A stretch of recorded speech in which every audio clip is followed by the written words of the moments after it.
Каналыма қош келіпсіздер. Добро пожаловать на мой канал. Қажетті заттардың барлығын мен дайындап қойдым. Бөлме температурасында сары май немесе маргарин, ұн, қант, қопсытқыш және жұмыртқа. Я все ингредиенты приготовила заранее. Маргарин или масло комнатной температуры, мука, разрыхлитель, сахар, яйца. Менің құрметті YouTube көрермендерім, мен міндетті түрде әрбір видеомның астында описание бөліміне рецепттерді қалдырып отырамын. Сол себептен мұқият қарап шығыңыздар.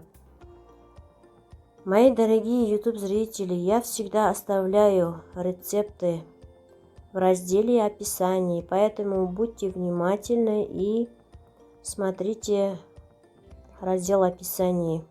Там всегда рецепты находятся при каждом видео.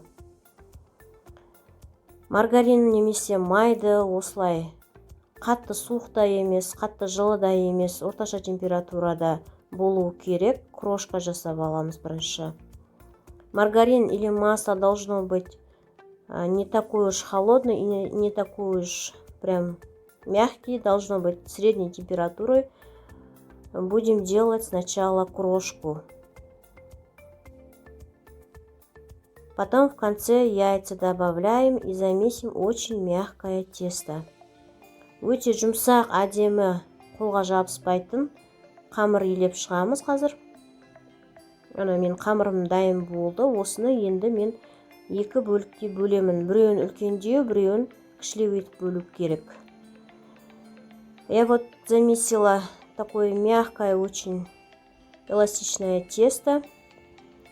И разделим его на две неровные части.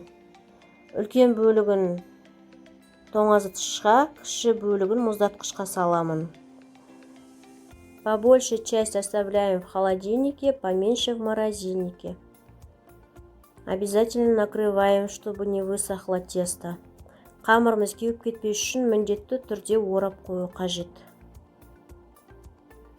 Пока мы приготовим начинку, наше тесто отдыхает. Ортасынан салмасын дайындағанша қамыр міндетті түрде шамалы демалу қажет. Менде дүкеннің 9% сүзбесі шанышқымен міндетті түрде араластырып алам, сосын барып жұмыртқа қосатын боламын. У меня творог 9%, магазинное. Сначала разминаем вилкой, потом добавляем яйца. Жұмыртқаны бірден қосып жіберсек, сұйықтау болып қалуы мүмкін, сол себептен шетінен қосамыз. Если добавлять яйца сразу в творог, у нас масса получится жидкой, поэтому, чтобы не испортить начинку, яйца добавляем по частям.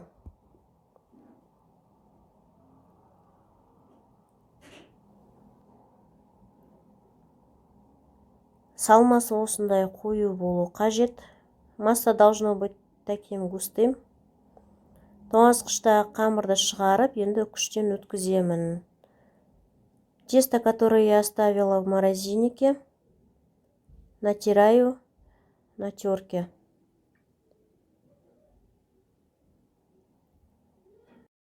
Егер де сіз менің каналымды алғаш көріп отырған болсаңыз, міндетті түрде жазылып алыңыз және де пікір қалдырып, лайк қоя кетіңіз.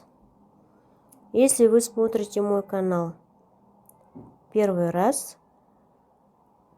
обязательно ставьте комментарии, ставьте лайк и подписывайтесь. Мына пирог дайын, өте керемет, бір жасағаннан ақ ұнайды. Жасап көріңіздер, кеңес беремін.